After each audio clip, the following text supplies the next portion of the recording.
বাংলাদেশে থেকেও যেন কাশ্মীর, আমেরিকা, সুইজারল্যান্ড দেশের মতো ঠান্ডা উপভোগ করতে পারছি। আর এত ঠান্ডায় জমে গিয়েও কীভাবে সারাটা দিনে নিজের সংসারে এবং সমস্ত কাজ গুছালাম সেইটাই ছোট্ট ভিডিও।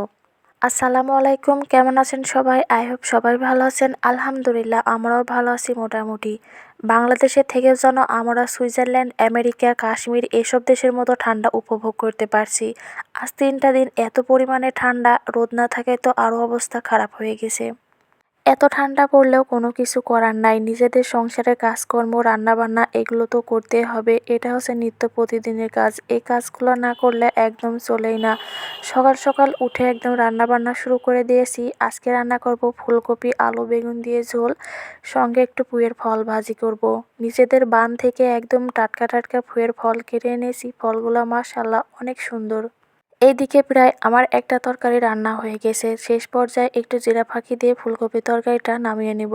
এখন বাজে বেলা 11টা। এত বেলা হয়ে গেছে তারপরও কিন্তু এখনও গ্রামে হাঁস মুরগি ছাড়া হয়নি, কারণ এত পরিমাণে ঠান্ডা পড়ছে। এর মধ্যে শুধু মানুষজন না, পশু পাখিদেরও থাকা অনেক কষ্ট হয়ে যাচ্ছে।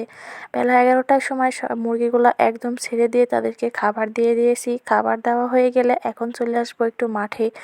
এই রকম ঠান্ডা, তারপরও রোদ নাই, এর মধ্যে কিন্তু গ্রামের মানুষজন কেউ বসে নেই, যার যার কাজকর্ম শেষে ঠিক করেই যাচ্ছে। যেমন ঠান্ডা ঠিক তেমনই বাতাস বইছে, আর মাঠের ভিতরে তো আরও বাতাস। এই ঠান্ডার মধ্যেও কিন্তু এদিকে আমার হাজবেন্ড আর আমার মামা শ্বশুর মিলে হলুদগুলো তুলে দিছে। অন্য সাইডে আমি যে আলু গাছগুলো লাগিয়েছিল সেই আলু গাছগুলো একটা একটা চারা বেরিয়েছে, সেগুলো একটু ঘুরে ঘুরে দেখছিলাম।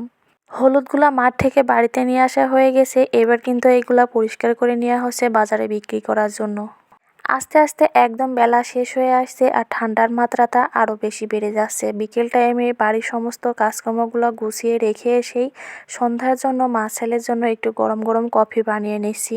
এত ঠান্ডার মধ্যে একটু গরম গরম কফি খেলে হয়তো বা ভালো লাগবে, সেই জন্য মা ছেলের জন্য হালকা পাতলা কফি বানাচ্ছি, সঙ্গে একটু হালকা পাতলা নাস্তাও আছে। এইটা মিলে আজকে সন্ধ্যার নাস্তার আয়োজন করেছি। এখানে প্রায় অনেকগুলো পেঁয়াজি ছিল, যেগুলো আমার ছেলে অলরেডি খেয়েও ফেলেছে, আর বাকি এগুলো আছে, এগুলো খাচ্ছি, সঙ্গে একটু কফিও খাচ্ছি।